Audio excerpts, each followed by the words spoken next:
¿por qué ese secretismo, no? No estoy de acuerdo. Ah, vale, perfecto, me encanta. No. Yo creo que él no trabajaba eso en secreto.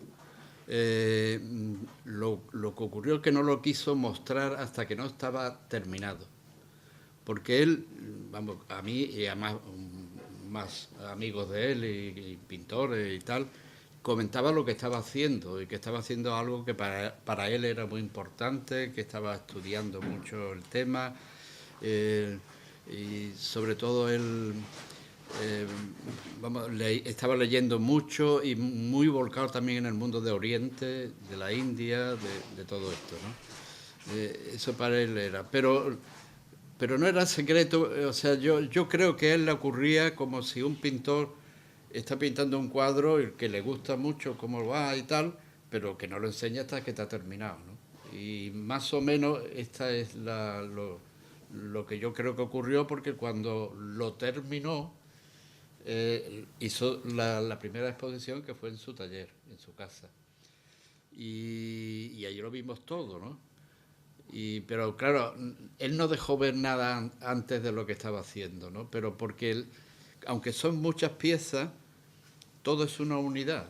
Perfecto, claro. Una unidad con una coherencia intelectual muy grande, ¿no? Entonces era como una obra, y evidentemente no quería mostrarla pues poco a poco, a medio hacer, como quien dice. Y fíjate, voy a ilustrar, este sitio lo reconocerás tú, perdona, ya no sé, aquí. Voy a ilustrar lo que estabas contando con este vídeo, por ejemplo, en el que creo que la primera parte, no sé si tú lo vas a ver bien, esos son cortes que hizo Daniel Muriel de un vídeo, esa es su casa seguramente, no sé si se ve bien. Y acá aparecen las piezas intactas, nuevas, no como están ahora, que están en un estado bastante lamentable, pero precisamente todas las variaciones sobre óvulo y el movimiento que se genera en ellas, un movimiento continuo en su superficie, ¿no? Me imagino que estas son las piezas que tuviste allí en el... Bueno, yo no puedo recordarme de toda ella, posteriormente la vi en el Colegio de Arquitectos, que Tecla le hizo una exposición, y creo que eran las mismas que nos enseñó allí en su taller, era la que se mostró en el Colegio de Arquitectos, ¿no? Y claro, eran muchas piezas, ¿eh? Muchas piezas. Sí. Tenemos anotado eso, más de 300 piezas, aunque aquí hay unas 200 y algo. Y vamos a continuar, te voy a hacer un par de preguntas más sobre la obra de Rebajes. Y es, ¿qué necesidad crees tú que le mueve, ¿no?, a esta búsqueda incansable y constante, esta obsesión por su óvulo? Bueno, yo creo que él buscaba lo esencial. Pero también era una persona que el mundo del esoterismo y tal le interesaba mucho, ¿no? Eso también forma parte de la cultura de mediados de los 50, donde hay esa mirada a Oriente, ¿no? Que lo tiene en pintura Mark Tobey, que lo tiene Tapie, mucha gente, ¿no? Y ese misterio del Oriente, ¿no? A él le interesaba mucho y formaba parte de un mundo que en el fondo era muy espiritual en él, ¿no? Porque el mismo óvulo pues es casi, aunque no se parezca en nada, ni en materiales ni nada, yo veo un poco de Brancusi en esa espiritualidad que tiene la obra de Brancusi. La tiene esta pieza que tenemos aquí delante, ¿no? Siendo muy distinta, ¿no? Y no es que le deba nada a Brancusi, pero es quizá también generacional, ¿no? Hay algo, es lo que yo veo. ¿Y qué opinión? ¿Tú crees que él consideraba su obra óvulo arte o resultado científico o, como él la llama, formas huérfanas, sin más? Él no lo sabía. Él no lo sabía. Yo creo que no, ni la verdad. Él tuvo un problema, porque una vez que presentó eso, él quería presentarlo en más sitios y tal. Él desconocía totalmente el mundo de las galerías, el mundo de lo que se llama el mundo del arte, ¿no? Las galerías, los centros de exposiciones y tal. Y ahí pecó de ingenuo porque él pensó que con esa presentación y un amigo que tenía que era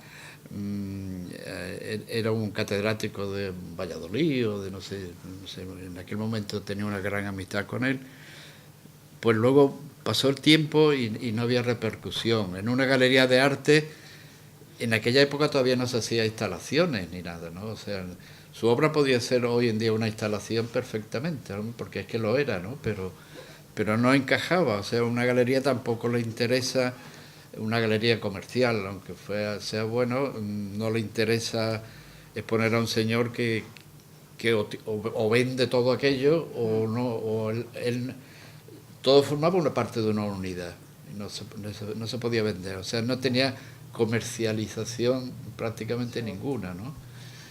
Y los museos y tal, bueno, pues ya los conocemos, muy complicados, lleva mucho tiempo para que alguien se pueda introducir y llegue a interesarse en los museos. En eso él estaba muy distanciado. Y luego se decepcionó mucho porque vio que bueno, que hasta que no se le hizo en el Colegio de Arquitectos, y pasaron mucho tiempo, su obra estuvo en su casa metida y nada más, ¿no? Que yo sepa, vamos, no. Bueno, pues vamos a continuar, Enrique. Muchísimas gracias. Nada. Yo, esta última cuestión es que me interesa muchísimo y es, o sea, si categorizar su obra dentro de la historia del arte o darle un posible valor artístico, encontrar sus referentes, ¿no? Es obvio que su obra nos traslada artísticamente a las vanguardias del siglo XX. Has citado a Brancusi, podemos hablar de Escher, de Max Bill, incluso en un momento dado de Tatlin, por supuesto Love Art, ¿no? Mucha influencia, y otros referentes que, bueno, algunos aún están por comprobar. Aquí, por ejemplo, no tenemos conocimiento,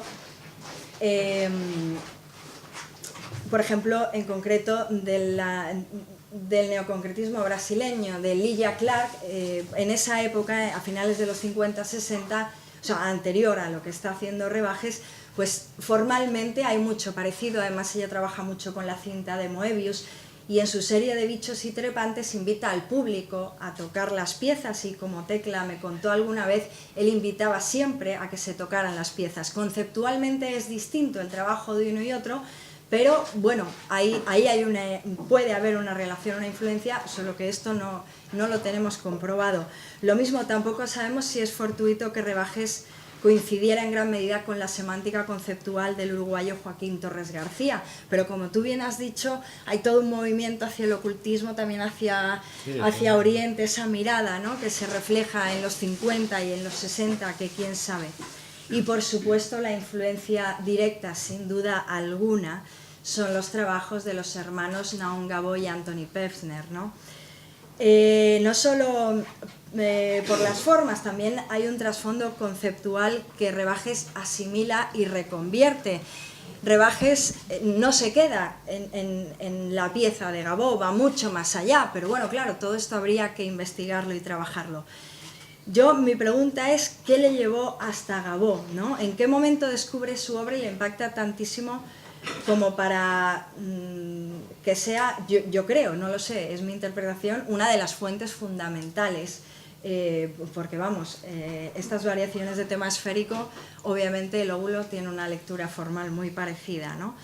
Y en fin, a mí una de las cosas que resolví en estas incógnitas con tremenda emoción es haber encontrado el momento en el que Rebajes se encuentra con la obra de Gabó. Rebajes, cuando llega a Estados Unidos y a lo largo de toda su vida, siempre se rodeó de la bohemia artística. Allí en Estados Unidos fue amigo de Max Ernst, de Peggy Guggenheim, conocido de Jackson Pollock, íntimo amigo de todos los creadores latinos, Mario Carreño, Antonio Gatorno, etc. En Cuba de Wilfredo Lamb, Felipe Orlando, en fin. Aparte, además, él producía arte, pero también lo consumía. Y eso me llevó a investigar el periodo comprendido entre 1935 y 55, los años centrales de su éxito neoyorquino, todas las exposiciones que se celebraron en los museos importantes de la capital. O sea, ¿qué vio Rebajes? ¿Qué artistas descubrió, no? y voilà, me encuentro con que en 1948 en el MoMA se celebra una exposición de la obra de Gabor y Pevsner, precisamente variaciones sobre tema esférico. Vamos, me aventuro a decir que Rebajes estuvo en esta exposición, obviamente, y que un catálogo como este formó parte de su biblioteca. Y aquí hay muchas de las respuestas de ese inicio al camino que después seguirá para desarrollar toda su obra Óvulo, ¿no? Yo creo que 20 años antes de que empezara su trabajo hubo un cortocircuito en su cabeza con esta exposición y que, bueno, junto a todo lo que ha comentado antes Enrique, es decir, por ejemplo, la revista Scientific American se la leyó completa, la recibía incluso en Torremolinos, la pasión por las filosofías ancestrales, especialmente la china, y bueno, tantas otras referencias, el arquitecto Richard Buckminster Fuller o todo el ocultismo y todos estos temas, pues dan lugar al cóctel perfecto para la obra Óvulo, ¿no? En fin, esta es la obra que reivindicamos, ¿no? Que hay que sacar adelante, que está guardada y que hay que mover de alguna manera. En torno a esta obra hay muchísimas incógnitas que tenemos que resolver. En el monográfico se da respuesta a algunas. Por ejemplo, a qué museos y entidades él presentó su serie Óvulo, qué sucedió en el Instituto Tecnológico de Massachusetts, que recibieron y allí presentó su obra, si triunfó o no fuera de su entramado mental y, en fin, otras cuestiones que hemos resuelto, como por ejemplo a nivel personal ya, qué fue lo que le hizo dar el salto a la inversa del éxito de Nueva York al anonimato de Torremolinos, por qué escogió Torremolinos, por ejemplo, por qué el suicidio al final de su vida, por qué el cambio de apellido de Rebajes a Rebaxes cuando llegó a Málaga, por qué eligió el seudónimo de Cirilo y, en fin, otras tantas cuestiones que vamos respondiendo en el monográfico y otras más que todavía tenemos por resolver. Hay una cuestión, la gran pregunta a la que realmente queremos respuesta es ¿por qué el legado de la serie Óvulo está inexplicablemente borrado de la faz de la Tierra? ¿Cómo es posible que un creador tan reconocido en Estados Unidos nos lo hayamos tragado en Málaga como gargantúas? ¿Y por qué desaparece aquí? ¿Por qué se borra el rastro? Yo creo que a estas alturas de la historia y con lo que he intentado transmitir, ya no importa su obra plástica, Óvulo, si tiene categoría artística o si no la tiene, o si científicamente ha sido un gran descubrimiento. Yo creo que su legado va mucho más allá, que es un personaje que ha hecho historia, que es un referente y está claro que está ahí para ser estudiado y para ponerlo en valor. Y ya voy cerrando. Construir una historia de Rebajes es muy entretenido, es sugestivo, es fascinante, pero reconstruir la historia de Rebajes es otra cosa. Faltan horas de investigación, faltan voluntades, faltan medios. Y bueno, este monográfico no pretende ni puede ser una biografía ni un análisis de su obra, es un compendio biográfico elaborado a través de realidades documentales, de hipótesis, de opiniones, de interpretaciones, que bueno, puede leerse como un palíndromo que tanto le gustaban a Rebajes. Digamos que es un puzzle donde unas piezas encajan, otras faltan y en un mismo lugar se van superponiendo, generando incertidumbre. Por otro lado, la finalidad de la presentación esta, más allá de difundir el tema, es conseguir patrocinio para traducir el contenido de la revista al inglés.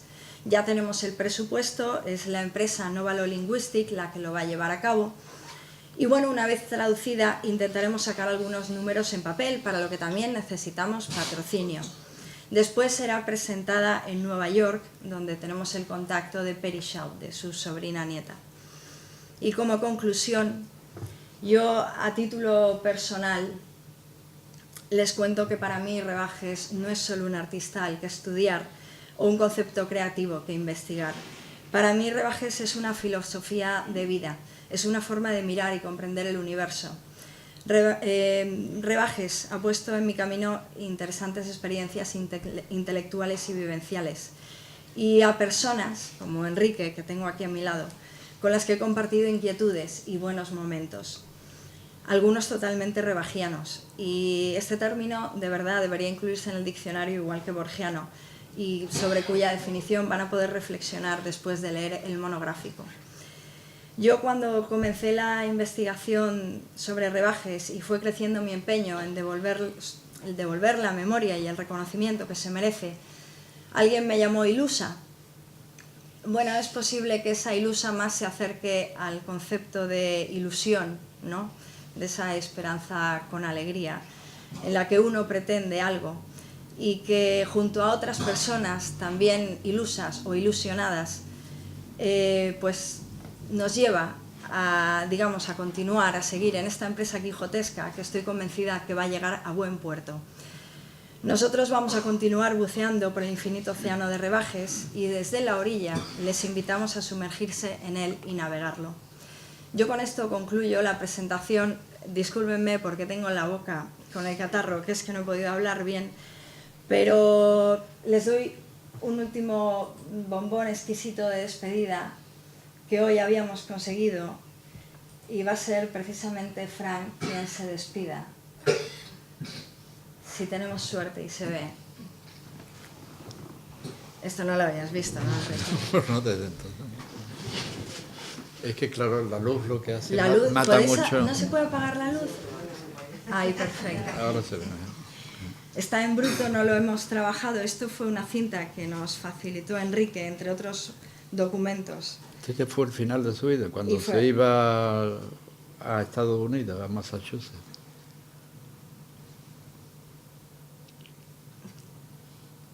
No sé si tiene volumen. Ahí está Frank con, ¿cuánto? 80 y Con tantos. la columna.